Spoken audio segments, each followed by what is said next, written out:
come along with me on my ride to Manhattan from Brooklyn, and let's see what kind of trouble we can get into. One of the things that I love about New York is that traffic lights don't really apply to bikes or one wheels or scooters. Not that we're not being safe, but just that it's sort of like commonly accepted that, you know, people on personal mobility vehicles, bikes, etc., you know how to take care of themselves, know how to take care of other people around them. So you know, you just go when it's safe and work it out, and it actually works out pretty well. I mean, people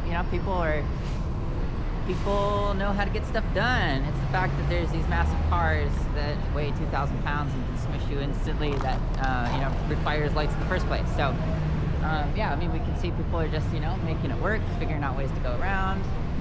We'll go scooch around here, and obviously the cops don't give a shit. So that's great.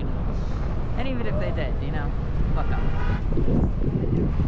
Alright, so I'm just gonna scooch around here to let this truck go, so he knows that I'm not gonna get smushed.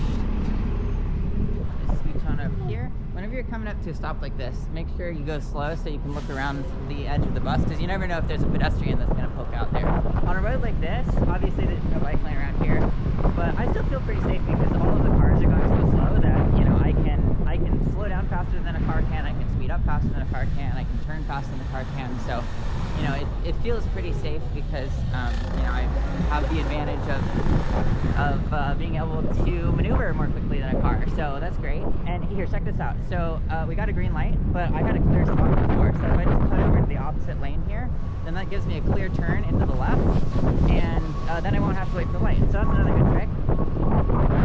Yeah, but you can see here, we're on a one-way road now, and they put the bike lane on the left side of the road. And this is common practice across all of New York City.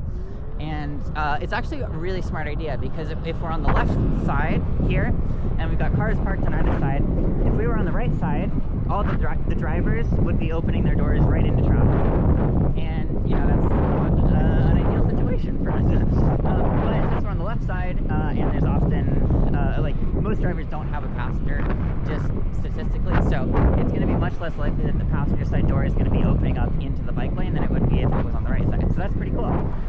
Alright, so right here we're coming up to a stop, and they still have a Walkman over there, so we're going to just wait and check if it's clear. And it looks clear, so we'll just zoom before this car gets here.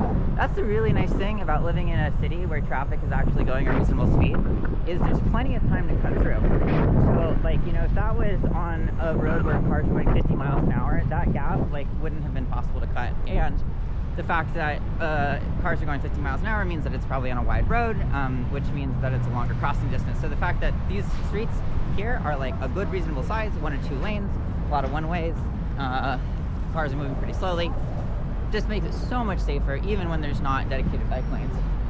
But now we do have a dedicated bike lane. This is one of my favorite little sections of bike infrastructure. Got this cool little loop around here, and then yeah, we're gonna hop on to the Williamsburg Bridge here pretty soon.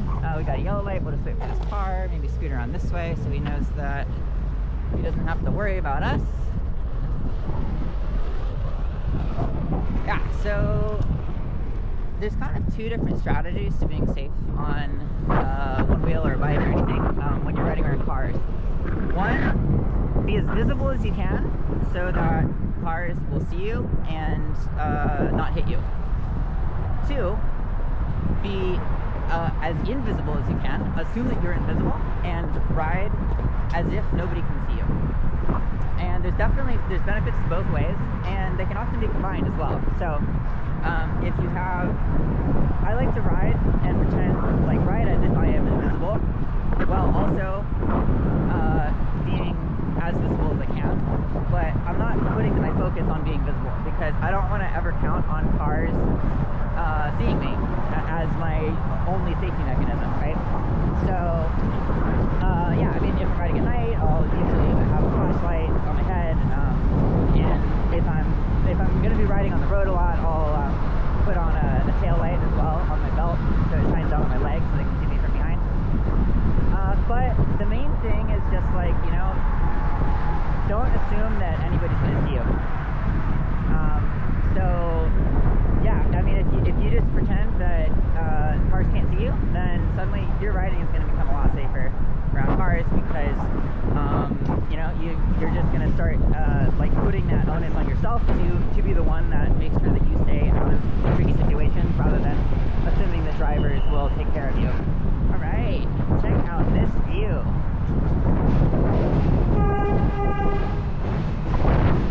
Look at that. Beautiful. This is one of my favorite sections. You know, obviously, just going over the bridge, we can see so much. Look at the river. That's so cool. I love living in New York because whenever I'm riding, there's so many other people out here, and it's fun. You know, you just get to like hang out with other cyclists and see people on scooters and EUCs, and I don't know, it's just like such a more, like a nicer, like communal feeling of like, you know, we're all going places, we're all hanging out, like enjoying the view, enjoying the breeze, nice sunny day. Oh, it's a little bit cloudy, but you know. But yeah, I mean, this opposed to, you know, being stuck in traffic down there. Traffic's not too bad right now, but it can get pretty backed up. That's a full-ass motorcycle. Look at all those cars down there that we're passing. Ah! So glad I'm up here on the one wheel. Okie dokie, so now here we are in Manhattan. We're mostly staying, close call there. Okay, so one other thing to know is sometimes you'll see people riding down a one-way street backwards. And I don't know, I'm sure that people have different opinions on that, but to me, that's a huge red flag. Big no-no. Because not only is it annoying for cyclists, you know, if you're in the bike lane going the opposite direction, especially at night if you don't have a headlight or whatever, but you know, we can deal with that, whatever. Like, we see each other, we pass it, you know, it's like, yeah, not too big a deal. The worst part is that pedestrians, when they're crossing the street, if it's a one-way, step out in the street, look in the direction the traffic's coming, and if it's clear, then you can start walking across. Obviously, it's good to look both ways, but, you know, when there's so many one-way streets around here, you start to get used to the traffic coming from one direction, and so that's the direction to look for cars, right? And now, if you got a cyclist coming down the opposite way, you look in the direction of traffic, bam, cyclist hits you. So, I know it's sometimes annoying, right? Because, like, you know, it's this maze of one-way streets and everything, but it's really much better for everybody if you just scoot one street over and find the one way that has a bike lane in the direction you're trying to go, rather than biking down the bike lane backward. Just one of those things that people appreciate you for. Alright, looks clear. Yeah, so now we got dumped back into the street with no bike lane. I need to turn left here soon, but I mean, as you can see, the cars are going pretty slow, so I can keep up with traffic no problem, which makes it quite safe. Looks like this car might be turning. I'm just going to poke over here, kind of there. Alright, so the limit to how fast you can brake in a car is how much traction you have with the road and the rubber of your tire. On a car, on a motorcycle, the fastest way to slow down is to just go in a straight line, because then all of the traction that you have is being solely dedicated to braking and not to turning.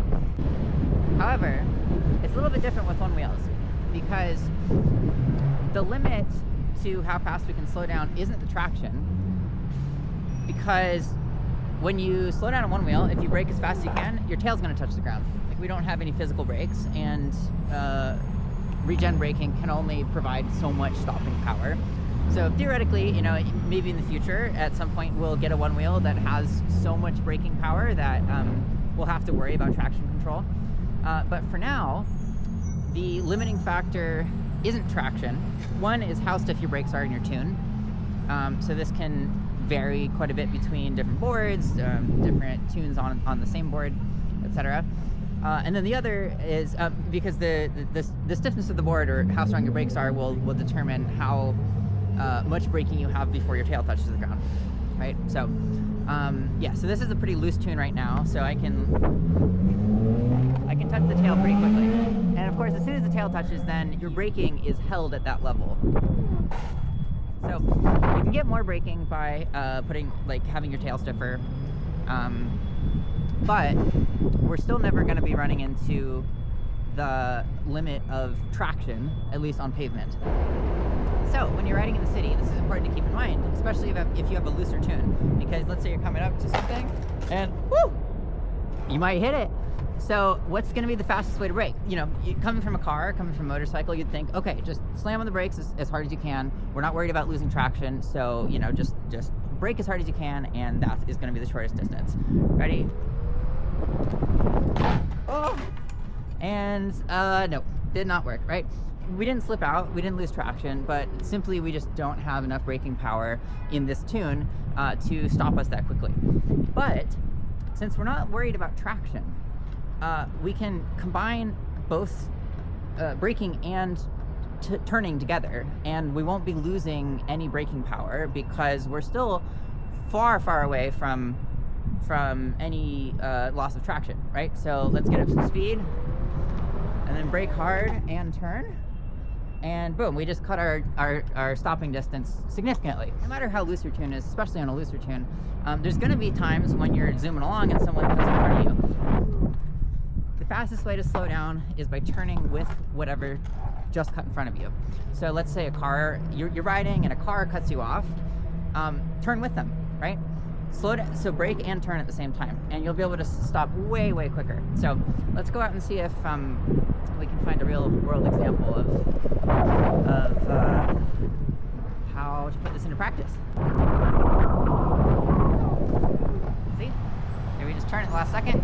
We weren't going to be able to slow down in time to avoid that back of the car there. Obviously, you know, this is set up, so not super realistic, but yeah, but that's a good one. There's techniques that are nice to sort of just like, you know, practice in your mind as you're riding. Just think about, like, you know, what are my escape routes? Like, what are if this situation happened, if this car pulled out, if that car opened their door, like, I don't know, you just keep your mind a little bit active, and there, you know, then you can practice situations before you actually ever run into them, and then you won't have muscle memory, but you will have a bit of the brain memory, and so, you know, once something happens, then whoo, look how quick that stop was.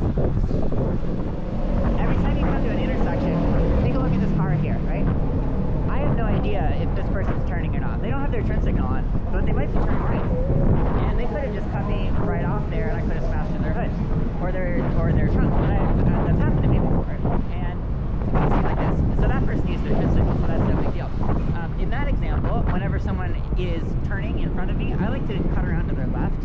That way, I know for sure that even if they don't see me, I'm fine, right? But yeah, it's important whenever you're riding on the right side of the cars and you're going past an intersection, just keep a lookout, right, on the car directly next to you. And try not to pass any cars through an intersection, because that's the time, if you're going faster than the car and they're slowing down, then that's the time when they could not see you turn, and you're still going real fast, and bam, smash right into it.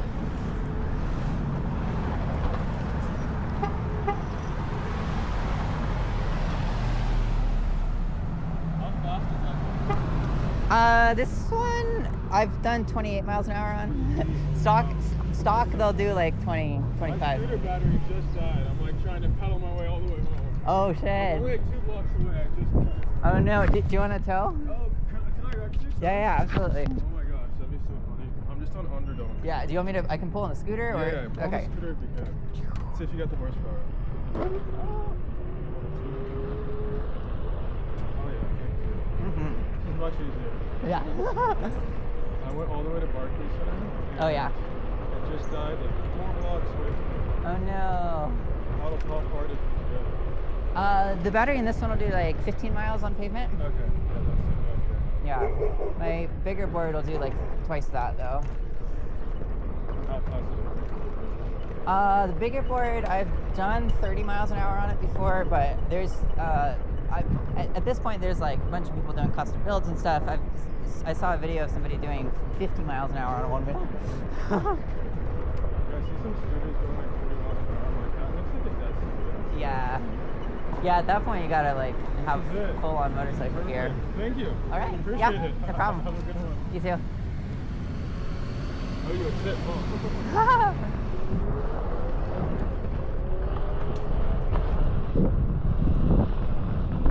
It's fun. See, that's what I love about New York, you know? Just running into random people, having fun little interactions. Like, where else would I go to do that?